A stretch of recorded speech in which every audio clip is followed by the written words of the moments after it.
बिस्मिल्लाहिर्रहमानिर्रहीम। इय्याका नअबुदु व इय्याका नस्तईन। अल्लाह तेरी ही इबादत करते हैं और तुझी से मदद मांगते हैं। नाज़रीन, आज हम बात करेंगे, एक तो आलमी मीडिया ने जो तरीके इंसाफ से बल्ला छीना गया है उस पर शदीद तनकीद।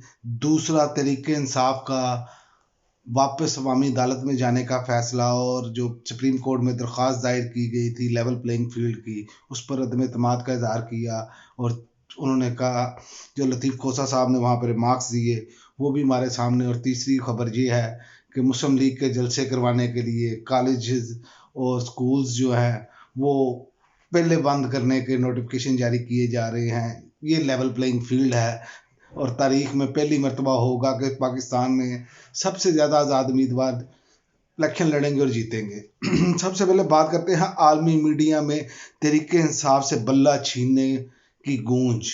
आलमी मीडिया जो है वो क्लियर कट जो है वो बता रहा है कि ये कैसे फ्री एंड फेयर इलेक्शन नहीं है, किसी जमात से उसका इंतखाबी निशान छीन लिया जाए। इस फैसले की Al Jazeera, the Guardian, Voice of America और बहुत सारे जो हैं वो जरीदे हैं उन्होंने अपनी वेबसाइट पर लगाया। ये पीछे आपके मेरे चल भी रही है, मैंने बैकग्राउंड भी इसीलिए उसी की लगाई कि ये देखें आप पाकिस्तान का कैसे मजाक बनाया गया है एक ऐसे फैसले ने, जिससे सिर्फ एक जमात को जो पाकिस्तान में 90% से ज़्यादा मकबूलियत रखती है उसको दीवार के साथ लगाया गया। ये सबसे बड़ी हमारे लिए जो है वो जग घसाई है। लेकिन हमारे यहाँ तो इसका कोई तसव्वुर नहीं है पाकिस्तान की बदनामी हो रही है या नहीं हो रही। लेकिन मकसद ये है कि अपनी अना को तस्कीन देनी है, एक इश्तिहारी को बाहर से लाकर कैसे पाक और पवित्र साबित किया जाता है वो बताना था हमने, कि हम जो चाहे कर लें, हम जैसा चाहे करें, इस अवाम की कोई अहमियत नहीं है। और अब तरीके इंसाफ का निशान जो है वो बल्ला नहीं रहा। याद रखें आप कि तरीके इंसाफ अब इमरान खान के नाम पर इलेक्शन लड़ रही है। और याद रखें, इमरान खान का नाम जो है वो एक ब्रांड है। ये आपको इलेक्शन वाले दिन अंदाज़ा हो जाएगा जब आप देखेंगे कि आज़ाद उम्मीदवार तारीख में सबसे ज़्यादा जीतेंगे। और फिर जो अगला प्लान होगा, ये जो प्लान बनाए बैठे हैं जैसे इन्होंने हमेशा किया है, मार दाड़ करें उम्मीदवारों को भेड़ बकरियां बनाकर, ये सारी दुनिया देख रही है। आप कौन से फ्री एंड फेयर इलेक्शन की बात कर रहे हैं? यही तो बातें जो हैं वो आज सुप्रीम कोर्ट में की है लतीफ़ खोसा साहब ने। उन्होंने कहा कि एएनपी का निशान जो है वो मर्जी का दिया गया है और चीफ जस्टिस फरमाते हैं कि इनके इलेक्शन का जो टाइम था वो अभी बाकी था। तो जनाबे वाला एक छोटा सा सवाल है कि जुर्माना किस चीज़ का हुआ है इनको? आप कौम को बेवकूफ़ समझते हैं? आप कौम को क्या, यहाँ तो आप तहकीक नहीं करते, आप सिर्फ अपनी मर्जी के फैसले थोपना चाहते हैं। जो आपको कहा गया है, जिसने आपको आपके आने पर बवेला मचाया हुआ था जिस जमात ने, कि जब हमारा काजी आएगा तो लग पता जाएगा, आप तो उसी बात पर मिनवान अमल कर रहे हैं। ये क्या सवाल है? उनको जुर्माना किस चीज़ का था? फिर इंतखाबी निशान क्यों दिया गया? और लतीफ़ खोसा साहब ने कहा, हम आपके पास लेवल प्लेइंग फील्ड के लिए आए थे, हर किस्म का जबर किया गया इसलिए आपके पास आए थे, मगर आपके जो 13 जनवरी की रात ऐसा फैसला सुनाया कि हमारी जमात का शराजा बखेर दिया, बल्कि जमात का नाम ही एक किस्म का छीन लिया ना आपने। जमात पर पाबंदी वाला हिसाब है ना, पीटीआई का कोई बंदा, उनको कुछ निशान दूसरा एक यकसा अलाट किया गया ना, उस पर कोई बात हुई तो कहते हैं कि लेवल प्लेइंग फील्ड। और जिसके साथ, जिस जमात के साथ इत्तेहाद हुआ वो हमारे सामने है। उसके बंदे को कैसे पकड़ा, अगवा किया, मारा दाड़ा, उससे चला नहीं जा रहा था, फिर उससे प्रेस कॉन्फ्रेंस करवा दी गई। तो ऐसे जबर के माहौल में आप हुकूमत बना भी ले तो कुछ भी नहीं कर पाएंगे। ये 25 करोड़ लोग जो हैं ये आपकी बात नहीं सुनने के लिए तैयार, क्योंकि आप जबर और जुल्म का सहारा ले रहे हैं और जोर और धौंस और ज़बरदस्ती के साथ ये चल रहे हैं। तो उन्होंने कहा, अब अवाम के पास ही जाएंगे हम, 25 करोड़ अवाम की अदालत में जाएंगे। और अवाम सबको मालूम है कि किसके साथ खड़ी है, इसीलिए टांगे अभी भी कांप रही हैं, अभी भी वही हरबे इस्तेमाल किए जा रहे हैं, अभी भी इनके उम्मीदवारों को कोई नहीं किया जा रहा कि किसी ना किसी तरीके से उनकी जो है वो कंपेन वो कर सके आज़ाद उम्मीदवार। और उन्होंने एक और बात की, आपने तो हमसे मखसूस नशिस्तें भी छीन ली। तो तकरीबन 230 नशिस्तें हैं जो सूबाई और कौमी असम्बली की बनती हैं, जिसमें अक़लियती भी और ख़वातीन की भी ये सारी नशिस्तें बनती हैं, ये सारी आप लोगों ने उनसे छीन ली। लेकिन इसके बावजूद आप इलेक्शन में जाते हैं, तो जाने के बाद अगर आपके लोगों को शिकस्त होती है, जो आपने 14 जमाती भानुमति का कुंभा और नूरा कुश्ती जिन्होंने अब शुरू की हुई है, शेर को तीर मारेगा और भाई जाओ, क्या पिद्दी का शोरबा, दोनों एक जैसे। तो फिर बातें आप करते हैं कि हम ये करेंगे, वही नूरा कुश्ती फिर शुरू कर दी, बाद में फिर आके इकट्ठे खाएंगे आप। अब वो काम नहीं चल सकता, ये आपको अंदाज़ा होना चाहिए। और इलेक्शन कमीशन ने ये बात देखें आप, मैंने पहले भी ये बात की कि बल्ले का निशान तो ले लिया, एक निशान दे देते आप तरीके इंसाफ को, कोई भी दे देते, लेकिन ये भी नहीं किया गया, इसलिए कि ये इन्होंने आउट करना था इलेक्शन को, लंदन प्लान मुकम्मल करना था। और कोई इसमें बड़ी बात नहीं थी, जो असल में लंदन प्लान पे मिनोअन अमल करना है, नौकरियां इस चीज़ पर मिली हैं, इस चीज़ की वजह से खुद ये बचे हैं।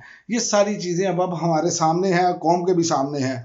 और एक और मैं आपको बात बताऊं, उकाड़ा में मरियम नवाज के जलसे के लिए स्कूल और कॉलेजेस 11 बजे बंद करने का नोटिफिकेशन जारी किया गया है। इतना खौफ है नौजवानों का इनको कि 11 बजे का नोटिफिकेशन जारी कर दिया गया है कि स्कूल और कॉलेजेस बंद कर दिए जाएं। बाकी अवाम में ये जाने के काबिल नहीं है। जब जाते हैं वहाँ पर अवाम सवाल पूछती है, सवालों के जवाब इनके पास है नहीं।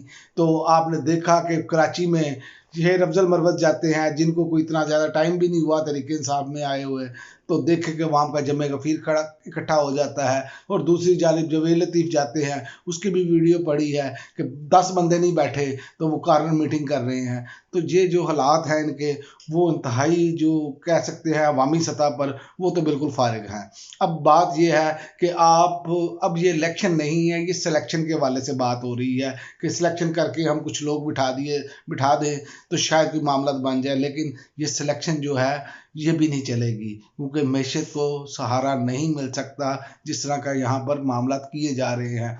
मैशत आएगा, मैशत में जो बेहतरी आएगी वो इस्तेकाम से आएगी और राइट डायरेक्शन से आएगी। सही डायरेक्शन पर जब मुल्क चलेगा, यही सही डायरेक्शन पर मुल्क चल रहा था, तो आपने देखा कि इमरान खान के दौर में क्या मामला थे, और अच्छे बात खासे चलते मुल्क को उसका सत्यानाश करके रख दिया। और शहबाज शरीफ साहब ट्वीट करके कह रहे हैं 8 फरवरी वाले दिन साफ शफाफ इंतखाबात हो रहे हैं। कोई इनको ज़रा सी भी शर्म महसूस नहीं होती। और कुछ टाउट साहब जो हैं वो आकर कहते हैं कि जनाब इमरान खान का तो किस्सा ही ख़त्म कर दिया गया है, इमरान खान नहीं आएंगे। और भाई जनाब, इससे पहले मियां नवाज शरीफ साहब का भी किस्सा ख़त्म किया गया था, उससे पहले बेनज़ीर भुट्टो साहिबा का भी किया गया था, उससे पहले जुल्फ़िकार अली भुट्टो साहब का भी किया गया था। क्या अवाम में जमात ख़त्म हो गई? याद रखें, नज़रिया हमेशा ज़िंदा रहता है। और इमरान खान का जो नज़रिया है वो इस टाइम इतना मजबूत है कि नौजवान बल्कि आइंदा आने वाली नस्लों में भी घर कर चुका है। इसलिए अब आप तो जो है वो आपने तो फैसला कर लिया, और आप ये जो 14 जमातें हैं और ये जो साथ मिले पड़े हैं लोग, इन्होंने तो फैसला कर लिया। फैसला, आखिरी फैसला अवाम का है, और आखिरी फैसला अवाम ने ही देना है आवाज़ खलक को। तो बात ये है कि आवाज़ खलक जो है वो नकारा खुदाई होती है, ये हमको मालूम होना चाहिए। बहुत सारी चीज़ें इससे पहले हुई, लेकिन असल मसला ये है कि आखिर में मैं आपको बताता चलूँ कि अमेरिका और बरतानिया नहीं चाहते। ये मैं बार बार बात कर रहा हूँ, अमेरिका और बरतानिया इसराइल की, वैसे वो जो गज़ा में जंग, उसके मफादात, यूक्रेन जंग, और इन्होंने दुनिया में जंगें छेड़ी हैं। जैसे अब यमन पे ये बमबारी कर रहे हैं और हर हवाले से अटैक कर रहे हैं। इनको ज़रूरत है कि ये ऐसी हुकूमत चाहते हैं जो कठपुतली हुकूमत हो, जो आगे से बात भी ना करे, एहतजाज भी ना करे। क्योंकि पाकिस्तान की बहरहाल एक अहमियत है इस खित्ते में। पाकिस्तान एक एटमी कुव्वत है और 25 करोड़ आबादी का मुल्क है। इनको ये चाहिए कि ऐसे कठपुतली लाए जाएं जिनको पर्चियां पकड़ाई जाएं और वो उस पर देखकर बात करें, और जो इनको कहा जाए उस पर मिन्नो अमल किया जाए। क्योंकि करप्ट है, करप्शन से लुथरे पड़े लोग हैं। फिर अगर ये थोड़ी सी भी चूचा करेंगे तो इनके करप्शन के केसेस सामने ले आएंगे। एक केस सामने लाएंगे, ये आराम से जाग की तरह बैठ जाएंगे। लेकिन याद रखें, मर्द मुजाहिद एक ही है। शौकत खानम ने एक ही बेटा जना है जिसका नाम इमरान खान है। वो आज भी डट कर खड़ा है अपनी कौम के लिए, अपने पाकिस्तानियों के लिए, अपने मुल्क के लिए। बाकी ये सब अपने मफाद के लिए आते हैं, और अपने मफाद के हिसाब से काम करते हैं और अपनी आइंदा आने वाली नस्लों को नवाजते हैं। इमरान खान ने कोई जायदादें नहीं बनाई। इमरान खान के बच्चे जो हैं उनके नाम कोई जायदाद बाहर नहीं है, उनकी माँ की जायदाद है। इनके बच्चों की जायदाद जहीं से लूटा पाल बाहर ले गए। ये पहले भी अंग्रेज ये करता था, पहले वो खुद लेकर जाता था, आज अब उनके टाउट लेकर जाते हैं, यहाँ से लूटा माल और बाहर ले गए, अपने मुल्कों में लगा लिया सरमाया।